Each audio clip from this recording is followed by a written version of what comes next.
உலக தாய்ப்பால் தினம் ஆகஸ்ட் 1 முதல் 7ஆம் தேதி வரை கொண்டாடப்பட்டு வருகிறது. தாய்ப்பாலின் முக்கியத்துவம் குறித்து விவரிக்கிறது இந்த செய்தி தொகுப்பு. தாய்ப்பாலுக்கு ஈடான உணவு என்று எதுவும் எப்பொழுதும் இல்லை. உயிர் வாழும் கடைசி மணித்துளிகள் வரையிலான ஆரோக்கியத்தை நிர்ணயிப்பது பிறந்த சில நொடிகளில் குழந்தை பருகும் தாய்ப்பால்தான்.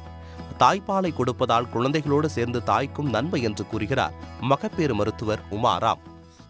ஸோ தாய்ப்பால் என்பது ஒரு பிறந்த குழந்தைக்கு கிடைக்கக்கூடிய மிகவும் சிறந்த உணவு.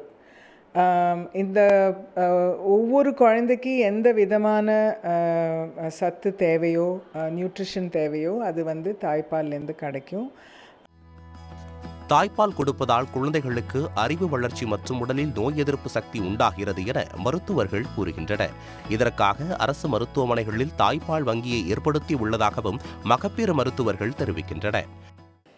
இந்த வங்கியில் நம்ம என்ன பண்ணுவோம் அப்படின்னா, ஒரு ஆரோக்கியமான தாய் தன் குழந்தைக்கு கொடுத்தது போக மிச்சமுள்ள பாலை நாம் என்ன பண்ணுறோம், கலெக்ட் பண்ணி வச்சு அதை பதப்படுத்தி கிருமிகள் இல்லாமல் சுத்தப்படுத்தி அதை ஸ்டோர் பண்ணி வைக்கிறோம்.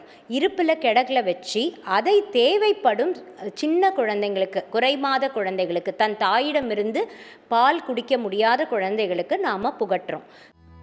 தாய்ப்பால் குறித்து விழிப்புணர்வு ஏற்படுத்தும் சில தொண்டு நிறுவனங்கள் தேவைப்படும் குழந்தைகளுக்கு தாய்ப்பாலை தானமாகவும் கொடுக்கின்றன.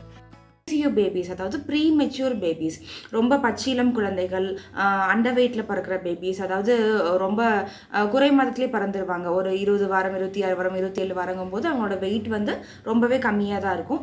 600 கிராம், 700 கிராம், 800 கிராம், 1000, 1100 அந்த மாதிரி தான் அவங்களோட வெயிட்டே இருக்கும். ஸோ அந்த மாதிரி ரொம்ப எடை குறைவாக இருக்க சிக் பேபிஸ், உயிருக்கு போராடிட்டு இருக்க, ரொம்ப அவங்களோட இன்டர்னல் ஆர்கன்ஸ் ரொம்ப டேமேஜாக இல்லை இன்னும் நல்லா வளராத மாதிரி இருக்கிற ஒரு சிக் பேபிஸ்க்கு தான் நம்ம தானமாக கொடுக்குற தாய்ப்பால் போய் சேருது. இத்தனை மகத்துவம் கொண்ட தாய்ப்பாலையும் அன்னையரையும் போற்றும் வகையில் ஆகஸ்ட் 1 வாரம் உலக தாய்ப்பால் வாரமாக கொண்டாடப்படுகிறது. இந்த ஆண்டு closing the gap, support for all எனும் கருப்பொருளுடன் தாய்ப்பால் வாரம் கொண்டாடப்பட்டு வருகிறது. சன் நியூஸ் செய்திகளுக்காக ஒளிப்பதிவாளர் கோபியுடன் செய்தியாளர் கீதா. சன் நியூஸ் வாட்ஸ்அப் சேனலை ஃபாலோ செய்யுங்கள். QR கோடை ஸ்கேன் செய்து சன் நியூஸோடு இணைந்திருங்கள்.